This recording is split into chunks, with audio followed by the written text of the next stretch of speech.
Big பாஸ்ல ஒரு வாரம் ஃபுல்லா நடந்த சம்பவங்களை வார எண்டில் வந்து விஜய் சேதுபதி எல்லா கேள்விகளும் கேட்பாரு அப்படின்னு தான் நம்ம எல்லாருமே நினைப்போம். நம்ம என்னென்னலாம் விஜய் சேதுபதி கேட்பாருன்னு நினைக்கிறோமோ கண்டிப்பாக அதை கேட்கவே மாட்டார். அது மாதிரி தான் இது வரைக்கும் வந்த வாரங்கள்லாம் நடந்தது. ஆனால் இந்த வாரம் பண்ண சம்பவங்கள்லாம் வந்து பார்த்தீங்கன்னா விஜய் சேதுபதியோட ஃப்ரெண்டு ஒய்ஃப் உள்ள பண்ணியிருக்காங்க. ஆல்ரெடி எப்பவுமே அவங்களுக்கு ஒரு சப்போர்ட் தான் பண்ணுவார், இந்த வாரம் சப்போர்ட் தான் பண்ண போகிறாரு அப்படின்னு சொல்லிட்டு நம்ம எல்லாருமே பேசுறதை கேட்டு ப்ரொமோ போட்டாங்க பாருங்க.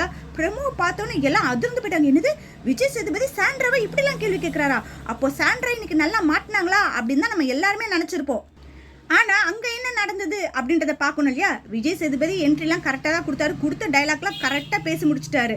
கண்ணீரை 1 கிலோ எடுத்து கொடுக்கறது என்ன, ஃபீலிங்ஸ் எடுத்து கொட்டுறது என்ன, இதெல்லாம் நல்லா தான் பண்ணாங்க. வாங்க உள்ளே போய் பார்ப்போம் ஃப்ரைடே எபிசோடு அப்படின்னு சொல்லிட்டு ஃப்ரைடே எபிசோடு தான் முதல்ல காமிச்சாங்க.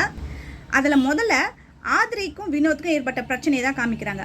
ஆதிரை வீட்டை விட்டு வெளியே போயிட்டு திரும்பி உள்ளே வரும்போது என்ன சொன்னாங்க அப்படின்னா, பாய்ஸ் எல்லாம் வந்து பார்த்தீங்கன்னா வீட்டுக்குள்ளேயே வந்து ட்ரிம் பண்ணுறீங்க, அதெல்லாம் சேஃபா அப்படிலாம் வந்து கேட்டிருப்பாங்க. இப்போ அவங்க வந்து ரெடி ஆகிறதுக்கு அதே மாதிரி பண்ணிட்டு இருக்கும்பொழுது சபரி பார்த்துட்டு வினோத் கிட்ட சொல்கிறாப்புல, ஆதிரை நம்மளை இப்படி கேட்டாங்க, இப்போ அவங்க அதையே பண்ணுறாங்க பாருங்க அப்படின்னு. உடனே வினோத் வந்து கேட்குறப்பல, அப்போ ஆதிரை என்ன சொல்கிறாங்கன்னா, இங்கே தான் ஃப்ளக் பாயிண்ட் இருக்குது, அதனால இங்கே போட்டேன் அப்படின்னு சொன்னதுக்கு, இல்லைம்மா நீ வெளியே இருந்து பார்த்துட்டு வந்து சொன்ன இல்லையா, இப்போ நீயே வீட்டுக்குள்ளே தானே பண்ணுற அப்படின்னு சொல்லிட்டு முதல்ல அவர் என்ன பொறுமையாக தான் கேட்குறாரு. ஆனால் ஆதிரை அந்த இடத்துல ரொம்ப வாய்ஸை இன்க்ரீஸ் பண்ணி பேசுறதுனால, இந்த பொண்ணு இப்படி வாய்ஸை இன்க்ரீஸ் பண்ணி பேசுனா நம்மளும் பேசணும் அப்படின்றதுனால தான் அவரும் குரலை உயர்த்தி பேசினாரு. இதை எல்லாருமே பக்கத்தில் இருக்கவங்களாம் பார்த்து வினோத் மேலே எந்த தவறும் இல்லை அப்படின்னு சொல்லிட்டு வினோத்துக்கு சப்போர்ட் பண்ணதுனால ஆதிரை என்ன பார்க்குறாங்க, நம்ம பக்கத்தில் எல்லாரும் இருந்து நான் பேசக்கூடிய விஷயம் நியாயமாக இருந்தால் யார் எனக்கு சப்போர்ட் பண்ணலன்னு சொல்லிட்டு அந்த இடத்துல ரொம்ப கத்தி ஆர்ப்பாட்டம் பண்ணிட்டு இருக்காங்க. ஆதிரையை பொறுத்த வரைக்கும் அவங்க சொல்லக்கூடிய விஷயத்த எல்லாரும் கேட்கணும் அப்படின்னு நினைப்பாங்க. ஆனால் மற்றவங்க யாராவது சொன்னால் நம்மளை வந்து வேணும்னே இவங்க வந்து டார்கெட் பண்ணி பேசுகிறாங்க அப்படின்னு சொல்லிட்டு குரலை உயர்த்தி அந்த இடத்துல சண்டையை மூட்டி அதில் என்னென்னலாம் பண்ண முடியுமோ அந்த வேலையை கரெக்டாக ஆதிரை பண்ணிடுறாங்க. அதே மாதிரி தான் இப்பவும் பண்ணிட்டு இருக்காங்க.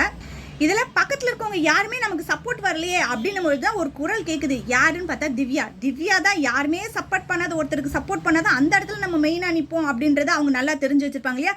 அதனால திவ்யா அந்த இடத்துல வந்து அவங்களுக்கு சப்போர்ட் பண்ணாங்க. எப்பவுமே வாரத்துலேருந்து வரக்கூடிய விஷயங்கள்லாம் விட ஃப்ரைடேல நடக்கக்கூடிய விஷயத்தை தான் ஃபர்ஸ்ட் எடுத்து விஜய் சேதுபதி பேசப்பல. ஓகே, முதல் நிகழ்வு இதுதான் நடந்தது. இதை பற்றி எப்படி கேட்குறாரு, யாரை போட்டு ரோஸ்ட் பண்ணுறாரு அப்படின்றத பார்க்கலாமா?